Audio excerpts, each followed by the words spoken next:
Well,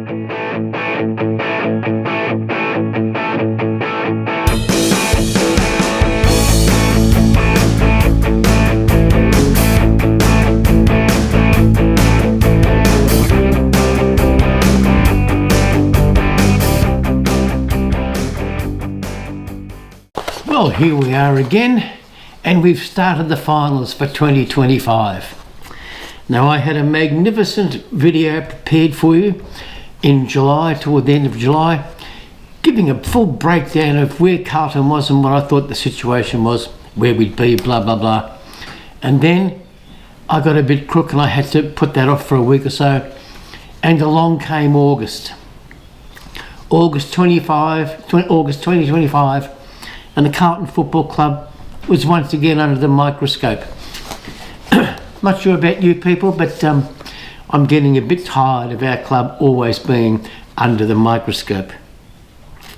After another disappointing season following 2024, and think where we ended up in 2023, the Blues initiated a full-scale review. What followed was a month of upheaval, not only across the boardroom, but also across our coaching ranks and our player list. As I see it, there were 4 key points of change in play during August, so let's break them down a little point by point. Point 1, the boardroom verdict and a power shift. Early August the 6th to be precise, saw a marathon 5-hour board meeting at Icon Park. I prefer to call it Princess Park, I'm old school. The outcome, as we all now know, was that Michael Voss survived at senior coach, but rumblings around the place said he only just survived. But be that as it may, survive Michael did. A firm decision was made. The board has opted for continuity over chaos, and retaining Michael Voss, despite supposedly mounting pressure from fans and media, has been the outcome of that meeting. End of story, case closed. But the real power shift came, I believe, with the appointment of Graham Wright. Known for his strategic acumen at Collingwood and Hawthorn, Wright was brought in to Carlton, I believe, to overhaul our football operations, and his first move was a full audit of the coaching panel, and decisions followed very swiftly indeed. Now, we need to see that Graham Wright's arrival at Carlton has signified a new era, one that is focused on accountability, structure and long-term planning. But not everyone has survived this transition. Point 2, coaching departures and restructure. Now, by August 25th, my wedding anniversary, by the way, too late for gifts and cards, but remember it for next year, won't you? Thank you very much. The axe had fallen, and Carlton had confirmed the departure of 3 key coaching figures. Aaron Greaves, head of our coaching performance and innovation, Aaron Hamill, our backline coach, and Tom Lonergan, our development and talent manager. And these weren't just fringe roles. Greaves have been instrumental in shaping Carlton's coaching methodology since 2021. Aaron Hamill had overseen our backline for 4 seasons, and Lonergan, a former Geelong Premiership player, let's not forget, led Carlton's player development since 2023. Incidentally, Tom Lonergan is evidently going to be back at Geelong, where he's expected to join their recruiting department. Look forward to that. I believe these coaching departures were framed as mutual and respectful. I hope that was the way it was done. But insiders suggest that Graham Wright's review played a decisive role. And this is what we've been missing, I believe, for many, many years at Carlton. Decisive changes being made. So Carlton's coaching group is now in a state of minor flux, with possibly more changes expected before the start of the 2026 season. Who really knows? But obviously, the club is intent on rebuilding its football department from the ground up. That's where we're starting from. Let's see how we go. Point 3, player departures and trade rumours. Trade rumours. Boy, oh boy, every morning I'd wake up and there'd be a new rumour, a new departure. Off-field changes weren't the only headlines, obviously, during August, as our player list underwent a fairly hefty shake-up, and the biggest one in many, many years, let's face it. All the confirmed departures have been well publicised, so there's no point going over them again here. You all know who's gone and who's staying. Now, these moves are all in the main confirmed, but there's a few rumours still persisting. I'm not 100% sure what they are. And they signal a major shift in Carlton's list strategy. The club is obviously clearing space, both financially and structurally, and we're going to reshape our core. That is what I think is happening. Many would say that these moves are long overdue, and again, as I've just said, I would be one of those people. We have been too static in this area for far too long. Point 4, what it means for 2026.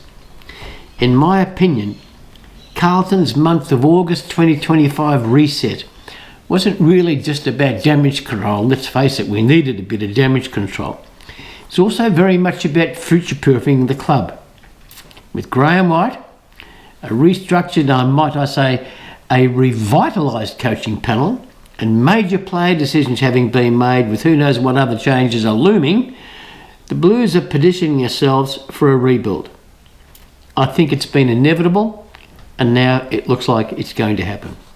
So, Carlton's leadership is betting on stability at the top, and we have been very stable in this regard since 2023, very stable indeed.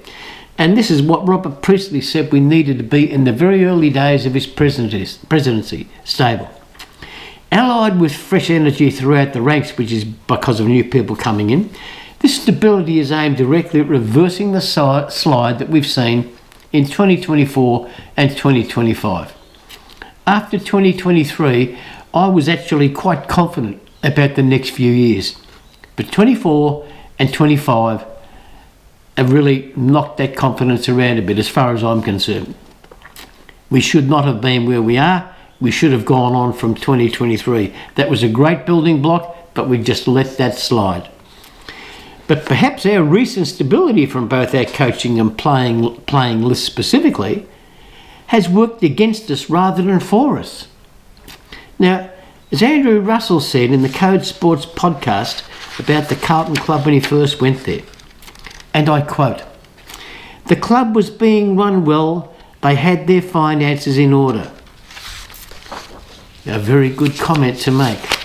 But regarding the players, he went on to say, and I quote again, "You lose a lot, you get used to losing, you get comfortable with losing. That's how the mind works." Now, could it be that this was the elephant in the room that confronted Graham Wright on his arrival at Carlton? Could simply getting the right mix of coaching assistants for Michael Voss and then the right mix of players working together rectify a losing mindset, which I perceive to be the situation in 24 and 25? I certainly hope so. Now, a couple of players I want to mention.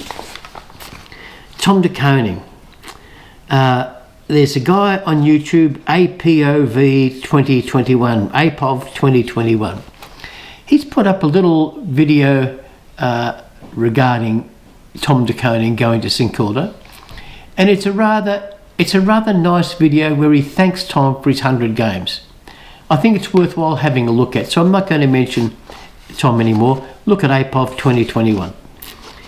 But Jack Silvani, this is extremely disappointing.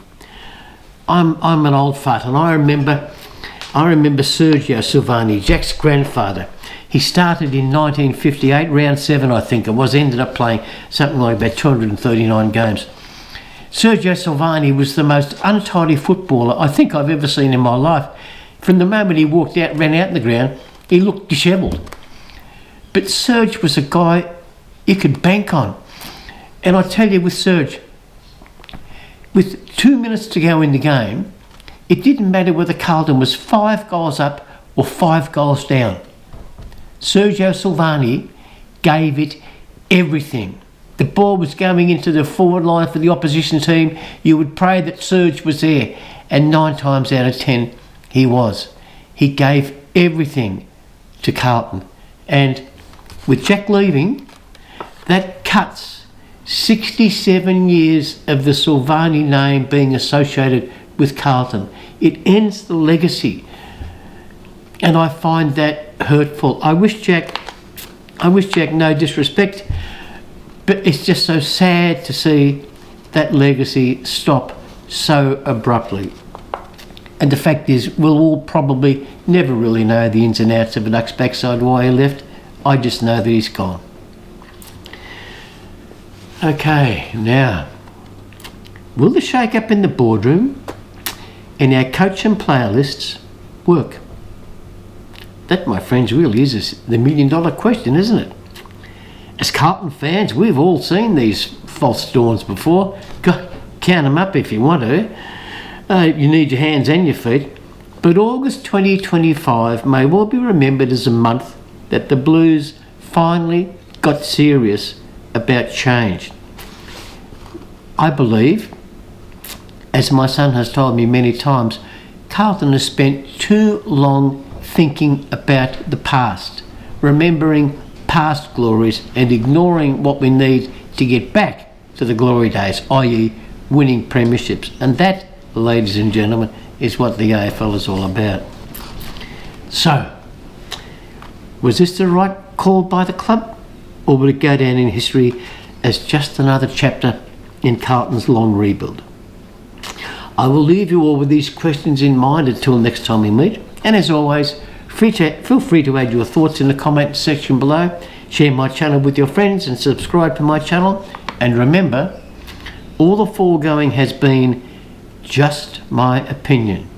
That's all. So until we meet again, have a great day. Goodbye.